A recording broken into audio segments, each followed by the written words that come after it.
Serie B-Win. Tutti i colori della passione.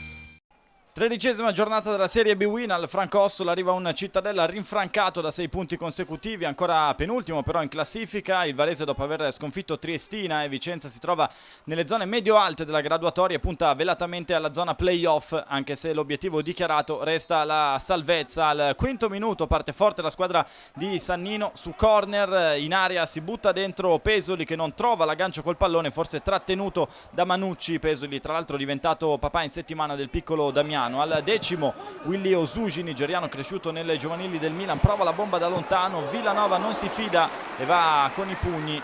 Stilisticamente non perfetto, comunque efficace il portiere che sarà grande protagonista. Prova a sfondare Carrozza dalla destra, ma l'ex Gorini, l'ex di giornata, lo ferma pulito, facendosi tra l'altro male al ginocchio. Nulla di grave. Al 25esimo il Cittadella con Dallabona, un altro ex, prova a far male da lontano, si stende Zappino e fa suo il pallone sicuro. Al 30esimo il lampo del brasiliano Neto Pereira, che spalle alla porta scappa via a Scardina. Villanova ancora una volta è bravo ad opporsi, gran gesto tecnico di Neto Pereira che con un semi-elastico scaraventa su Villanova preciso. Al 36esimo monologo varese, ancora Carrozza in percussione, questa volta da sinistra, mette dentro un pallone. Neto Pereira qui sciupa grosso con la testa, non riesce nemmeno ad inquadrare lo specchio della porta, grande opportunità. Al 44esimo, in conclusione di primo tempo, il Cittadella prova a rendersi pericoloso con bomber Piovaccari, 6 gol in campionato fino a questo momento, in posizione però di offside. Finisce il primo tempo, ancora 0-0, ma il Varese è assolutamente padrone del campo. Si riprende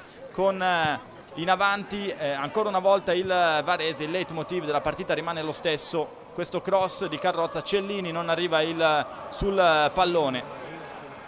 Al decimo si fanno vedere anche gli uomini di Foscarini con il solito Dallabona, scaraventa da lontano. La presa precisa però del portiere del Varese, subito però ribaltamento di fronte neanche un minuto dopo, con prima Carrozza, batte su Villanova e poi Tripoli, che non riescono ancora una volta a battere il portiere del Cittadella, bravo in tutte e due le occasioni a ribattere alle folate degli uomini del Varese. Un minuto dopo Neto Pereira mette dentro un pallone, forse un po' in anticipo, dove non arriva Eusepi, il numero 99, neoentrato. Al 17esimo ancora una volta Neto Pereira che viene trattenuto in area dall'ex Gorini, tutto regolare secondo l'arbitro Bagalini, ma il Varese si lamenta nettamente per questa trattenuta. Al 23esimo ancora una volta Varese, capitan Buzzegoli da lontanissimo su calcio di punizione, ma Villanova si conferma ampiamente il migliore in campo per il Cittadella. Gran tiro del capitano numero 5, pallone tra l'altro forse destinato di poco